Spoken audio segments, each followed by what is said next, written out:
Rewrites! This is the segment of the Film Club. If you want to go check out the full Film Club, it'll be up on our YouTube. I don't know when it's going to be. But Rewrites is a fun segment we have where we replace the actors that are in the films, and we also replace the characters that would be in those films to kind of come up with different situations. It's kind of like a nice little exercise that we do because we love to mess around. Because also we think we could do it a lot better. Yeah, and it's just fun to add some kind of different kind of hypotheticals and themes and just imagine them. Usually we end up taking the piss, but sometimes we're genuinely like, be better. Like, someone should be doing this. I think there's a couple of those out there today. So my first one I thought would be great would be Bill the Butcher from Gangs of New York, which is the Martin Scorsese film with Leo DiCaprio and Daniel Day-Lewis.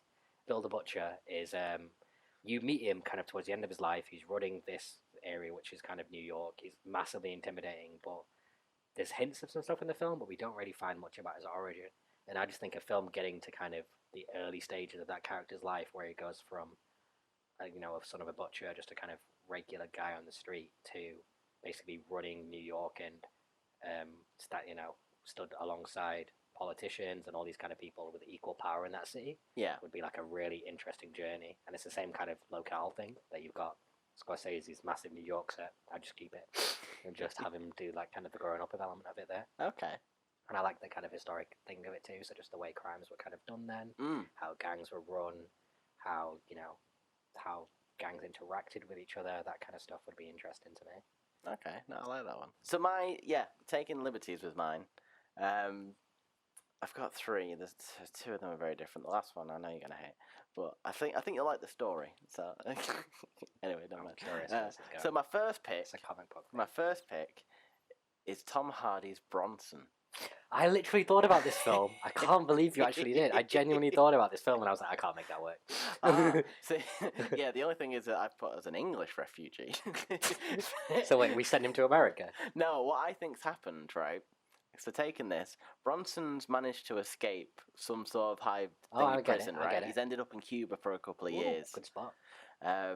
He then gets in the mix with some refugees who are then being shipped out to America, and then he's like, "What the am I going to do here?" So then he finds his mate or something. He's like, "Oh, long time no see." I'm trying to do a London accent. Yeah, it's just instead of being Manny, it'd be like it'd just be Tom Hardy's Bronson. Yeah. So then he just goes through the exact same story, just as an English brute. And I was going to say, just as a colossal football hooligan, basically. Yeah. So he starts making all the money, and he sees the girl at the club. I was going to say, it'd be hilarious watching him chat. I was going to say, that's going to be the best bit of the film for me. And then he's dancing and stuff, and she's like, "You're going to have to shave." Sorry, I was dancing. No, I wasn't pointing. I was doing Bronson dancing. Yeah, and he's doing all this and stuff. She's like, "You're going to have to shave that," and he's like, "I don't think I'm going to do anything." But yeah, and then him at the end going, "What the f*** are you shooting me for?" And he's just taking bare shots right at the end. Oh my god, I can see that. I can see it so well. It'd be a good comedy version, wouldn't it? It'd that's be great. What I mean. Like, it wouldn't be like what we need to do is we just need to dub over it and just dub it with like the most like London or like some proper like scouse geezer. And I've got. Ow! Also, I've got some names for each of these. Oh, I like this. I didn't bother with this. It's only because I've got one stupid one that I was like, I'll do it for all of them. So this one's called Behind Bars Face. Like Scarface, Behind Bars. I like face. It. Right, just about. They get better or worse? I don't know. We'll have to find out. Okay, so who else have you got? My second one, I'll go for a bit more of a complicated one. It's a film, I think I brought it up yesterday, we were together actually, a film called District 9. Okay. So basically this film is a South African sci-fi film, which is really, really well regarded. It wasn't that expensive, looks amazing. Basically uses aliens as kind of a metaphor for black people and people of colour. Yeah. Aliens show up in South America, they get put in slums, they don't get healthcare, they don't get rights, blah, blah, blah, blah, blah. But basically I thought... so now... Wait, so who's the character? Are we taking one of the aliens? We're taking him from... So it's not from Cuba to America, it's from Earth to space.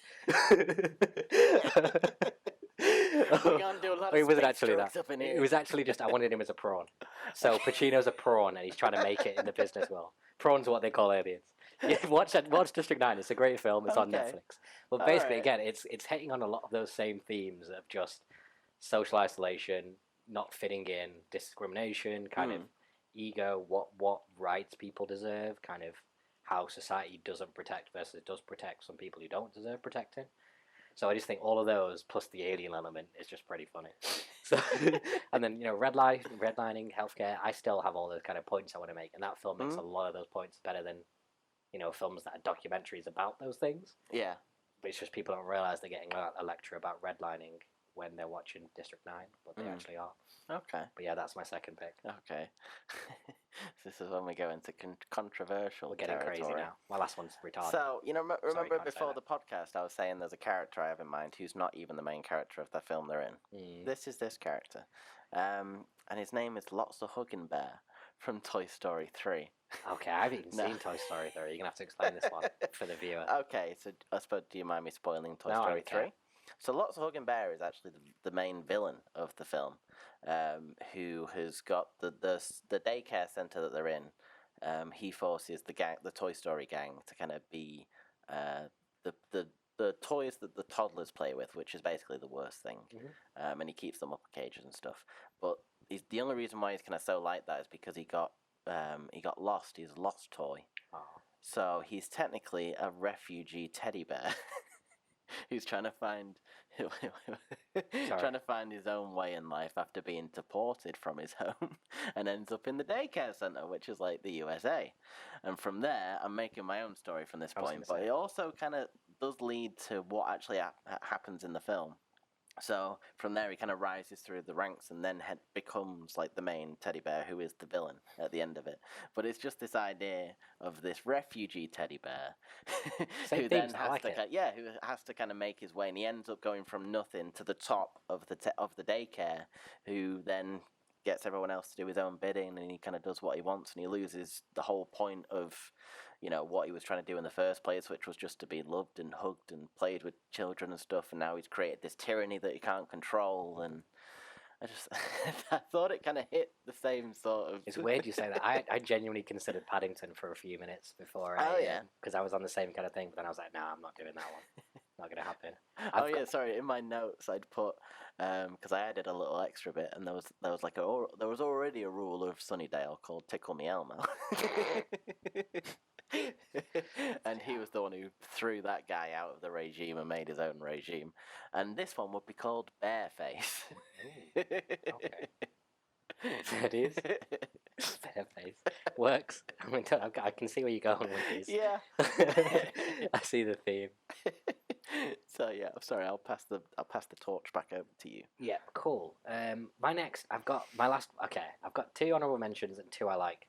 So I'll give you one of the ones I like, and then I'll just give you the honorable ones at the end, because they're only really quick. The next one, not my favorite, my second one, is Slumdog Millionaire, the character of Jamal Malik, who's Dev Patel's character. So basically just melding these worlds, a lot of the same kind of themes about class and society and, where do you fit in, kind of intelligence as well, but street intelligence, and memory. And then I like the kind of smash of worlds of kind of the India and the America and the Cuba and all these kind of different things going on. So I've deliberately actually not thought this idea out in terms of, I don't want to like limit myself into which way I would go with it, but I just think in a way there's a way to kind of smash these 2 films together, maybe lose the millionaire element, but some kind of answer these questions because your life's on the line thing, and then at some point he does become a millionaire by the end of it. I mean, the Who Wants to Be a Millionaire element from Slumdog. Okay. Because they wouldn't really need the game show part of it, I don't think. But I just think those films kind of coincide quite well. Visually as well, it's kind of a lot of the same things being done. Danny Boyle does a lot of kind of transition in between shots things, and he does a lot of effects to do with the kind of just colour and there's a lot of India as a character just as much as Miami as a character. So I just think they're kind of kindred spirits, those films, and I could really like smash them 2s together and just come up with something nice. Okay. What are you thinking? Well, for my last one. Yeah. See, I just realised, this is... I think I've messed it up a little bit, because they've maybe not been in a film before. Who is this? This a real person? Kind of. So the first idea that came into my head that I was so proud of was Ronald McDonald.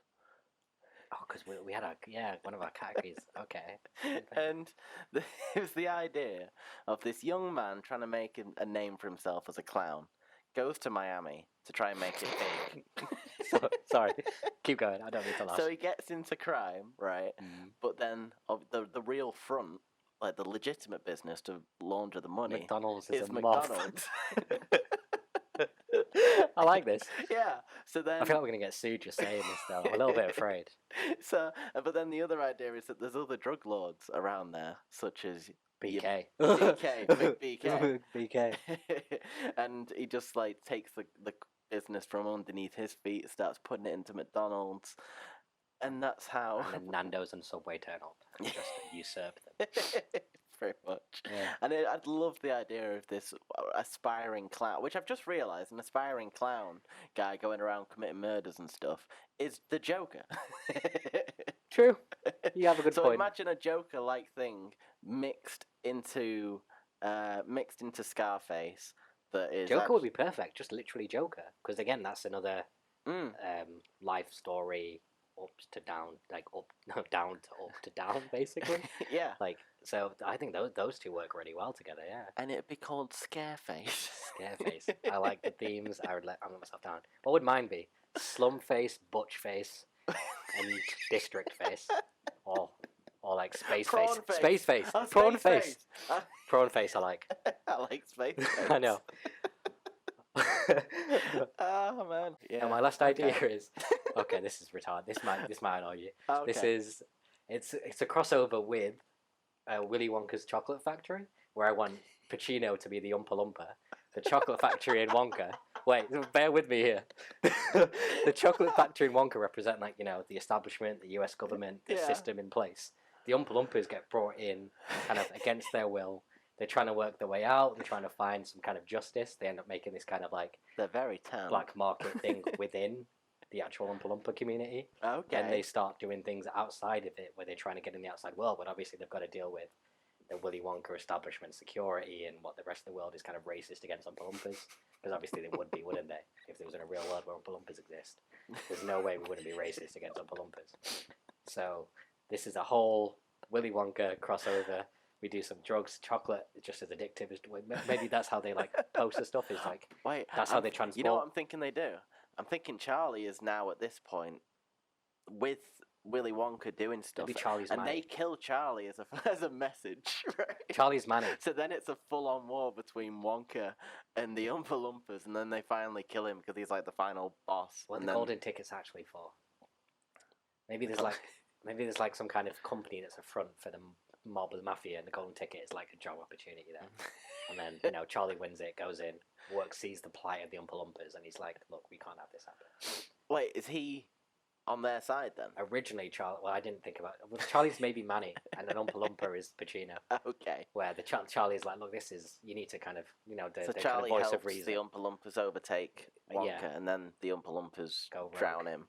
Yeah, the Oompa Loompas go rogue for sleeping with his. Well, it's the first time they've ever had any power.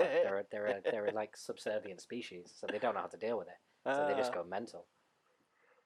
So that's my actual last one. I don't know how to save it or make it more seriously, but it's just fun, just to do this little kind of game where we just talk through this shit and just see where these ideas lead us. Oh man! So that was Rewrites. Thank you for watching. Yeah, if you want to watch the full version, check out our podcast, The Film Club, where you can become a member. You just got to punch your ticket by subscribing. Very nice. I like that.